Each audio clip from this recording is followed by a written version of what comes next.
Kung kayo umintindi sa paraan na yun, ito yung shortcut na paraan. Itong banda sa taas, yung nakausli yan ang center.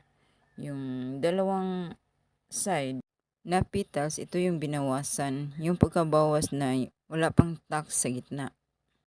Yan yung pinaka-form niya na wala pang tax.